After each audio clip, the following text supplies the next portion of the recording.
നടനും സംവിധായകനും reality show താരവുമായ അഖിൽ മാറ 2020 എന്ന വാർത്തയിലേക്കാണ്. ഇന്ന് വൈകിട്ട് ഇത് സംബന്ധിച്ച പ്രഖ്യാപനമുണ്ടാകും. NDA സ്ഥാനാർത്ഥിയായി കൊട്ടാരക്കരയിൽ മത്സരിച്ചേക്കും എന്ന വിവരം കൂടിയാണ് പങ്കുവയ്ക്കാനുള്ളത്.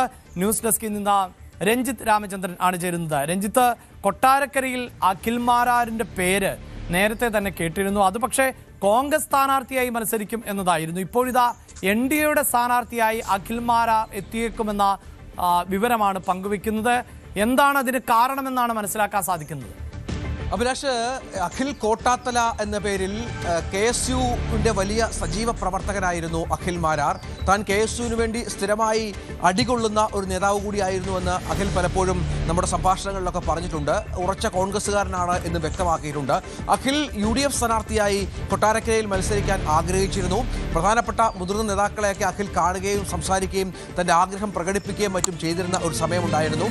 കോൺഗ്രസ് തനിക്ക് സീറ്റ് തരും എന്നുള്ള ആത്മവിശ്വാസവും മറ്റും അഖിൽ ഉണ്ടായിരുന്നു. പക്ഷേ അപ്പോഴാണ് ഐഷ പോറ്റി CPM-ൽ നിന്ന് നേരെ കോൺഗ്രസിലേക്ക് UDF-ലേക്ക് വരികയും മറ്റും ചെയ്തത്. ഐഷ പോറ്റി കോൺഗ്രസ് സ്ഥാനാർത്ഥിയായി എന്തായാലും അവിടെ ഉണ്ടാകും എന്ന കാര്യം ഉറപ്പാണ്. കൊട്ടാരക്കരയിൽ മത്സരിക്കും എന്ന കാര്യം ഉറപ്പാണ്.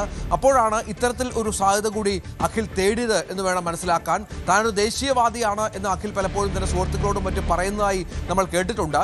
ഏതായാലും ദേശീയവാദിയായ അഖിലിന് ഈ തരത്തിൽ BJP-യുടെ കൂടെ ചേരുക എന്നുള്ളൊരു ഓപ്ഷൻ മുൻപിലുണ്ടായിരുന്നു. പക്ഷേ അഖിൽ ഇപ്പോൾ തിരഞ്ഞെടുത്തിരിക്കുന്ന വഴി 2020 എന്ന പാർട്ടിയാണ്. നമുക്കറിയാം 2020 അടുത്ത കാലത്താണ് NDAയുടെ ഘടകകക്ഷിയായത്. അങ്ങനെയെങ്കിൽ കൊട്ടാരക്കര സീറ്റിൽ 2020യുടെ സ്ഥാനാർത്ഥിയായി NDAയുടെ സ്ഥാനാർത്ഥിയായി അഖിൽ മത്സരിക്കുമോ എന്നാണ് കാത്തിരുന്ന് കാണേണ്ടത്. പക്ഷേ നമുക്കറിയാം കൊട്ടാരക്കര BJP-യുടെ സീറ്റാണ്. അത് 2020ക്ക് വിട്ടുകൊടുക്കേണ്ട പശ്ചാത്തലം വരും. കൊട്ടാരക്കര BJP-ക്ക് അത്യാവശ്യം അവർ വോട്ടുകൾ ലഭിക്കുന്ന ഒരു സ്ഥലമായി കണക്കാക്കുന്ന ഒരു സീറ്റ് കൂടിയാണ് എന്നത് പ്രധാനപ്പെട്ട ഒന്നാണ്. സാധാരണയായി എറണാകുളം അതിന് തൊട്ടടുത്തുള്ള ജില്ലകളിലും മറ്റുമാണ് ഇത്തരത്തിൽ 2020ക്ക് സീറ്റ് കൊടുക്കാം എന്ന് BJP സമ്മതിച്ചിട്ടുള്ളത് എന്നുള്ളതാണ്. പക്ഷേ ഇപ്പോൾ ഇന്ന് ഉച്ചയ്ക്ക് ശേഷം ഏതാണ്ട് 3 മണിയോടുകൂടി 2020യുടെ ചെയർമാൻ കൂടിയായ കോർഡിനേറ്റർ കൂടിയായ സാബു M ജേക്കബ് അഖിലിന് ഔദ്യോഗികമായി പാർട്ടിയിൽ അംഗത്വം നൽകും. ഒപ്പം ഇത്തരത്തിൽ അതിനുശേഷമാകും ഇത്തരത്തിലുള്ള പ്രഖ്യാപനം ഉണ്ടാവുക എന്ന് വേണം മനസ്സിലാക്കാൻ. ഏതായാലും നമുക്കറിയാം നേരത്തെ കഴിഞ്ഞ തവണ അവിടുത്തെ UDF-ന്റെ സ്ഥാനാർത്ഥിയായിരുന്ന R രശ്മി അവർ ഇത്തവണ സ്ഥാനാർത്ഥിത്വം ഇല്ല എന്നതിൽ പ്രതിഷേധിച്ച് കോൺഗ്രസ് വിടുന്നു എന്നുള്ള സൂചനകൾ കൂടി പുറത്തു വന്നിരുന്നു. അതാണല്ലോ ഏറ്റവും പ്രധാനപ്പെട്ടത് രഞ്ജിത്ത്. അതായത് ഈ രശ്മിയെ BJP പാളയത്തിൽ എത്തിക്കുകയും അങ്ങനെ രശ്മി അവിടെ BJP-യുടെ സ്ഥാനാർത്ഥിയായി എത്തും എന്ന വലിയ തോതിലുള്ള അഭ്യൂഹങ്ങൾ ഉണ്ടായിരുന്നു. അപ്പോൾ വളരെ വിചിത്രമായൊരു മത്സര ചിത്രം കൊട്ടാരക്കരയിൽ ഉണ്ടാകും എന്ന് എല്ലാവരും പ്രതീക്ഷിക്കുന്ന സാഹചര്യം ഉണ്ടാകുന്നു. CPM-ന്റെ സ്ഥാനാർത്ഥി കോൺഗ്രസിന്റെ സ്ഥാനാർത്ഥിയായി വരും, കോൺഗ്രസിന്റെ സ്ഥാനാർത്ഥി BJP-യുടെ സ്ഥാനാർത്ഥിയായി വരും. അങ്ങനെയുള്ള ഒരു പിക്ചറാണല്ലോ കൊട്ടാരക്കരയിൽ നിന്ന് പ്രതീക്ഷിച്ചിരുന്നത്.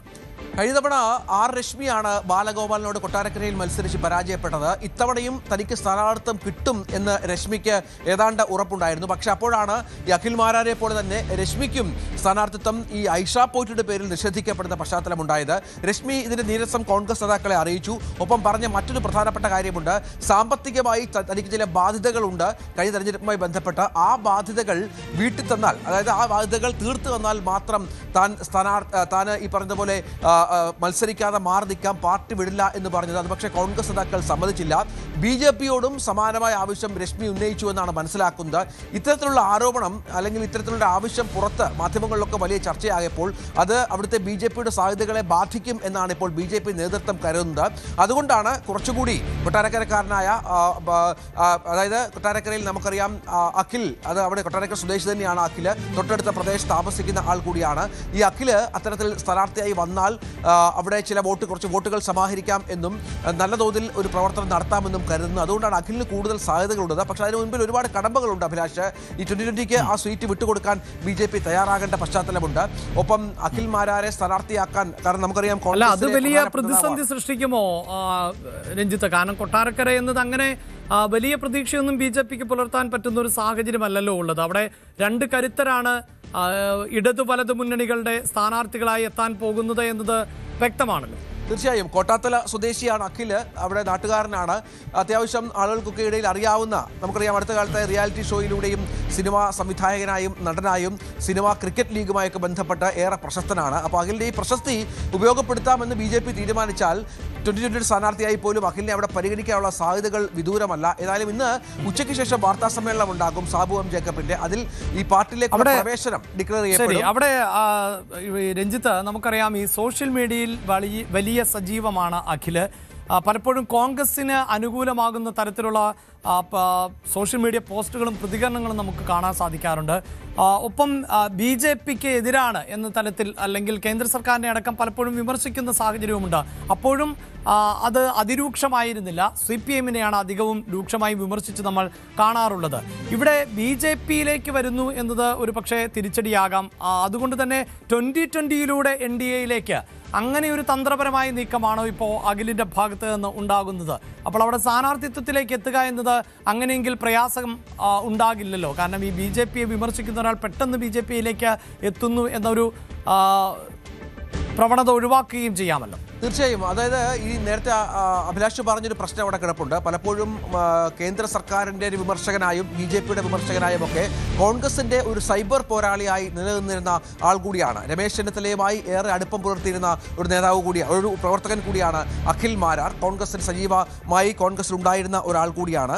അതേസമയം ഈ BJP വിമർശനത്തെ തുടർന്ന് BJP-യിലേക്ക് നേരിട്ട് അംഗത്വം എടുക്കുക എന്നുള്ള കാര്യത്തിൽ അഖിൽ ഇഷ്ടപ്പെട്ടിരുന്നില്ല. കാരണം അത്തരമൊരു പാസ്റ്റ് അഖിലുമായി ബന്ധപ്പെട്ട് അവിടെ ഉണ്ട് എന്നുള്ളത് തന്നെയാണ് ഏറ്റവും പ്രധാനപ്പെട്ട ഒരു കാര്യം. അതുകൊണ്ടാണ് ഘടകകക്ഷിയായ 2020 വഴി NDA-യിൽ എത്താനുള്ള പദ്ധതിയിലേക്ക് അഖിൽ വന്നത്.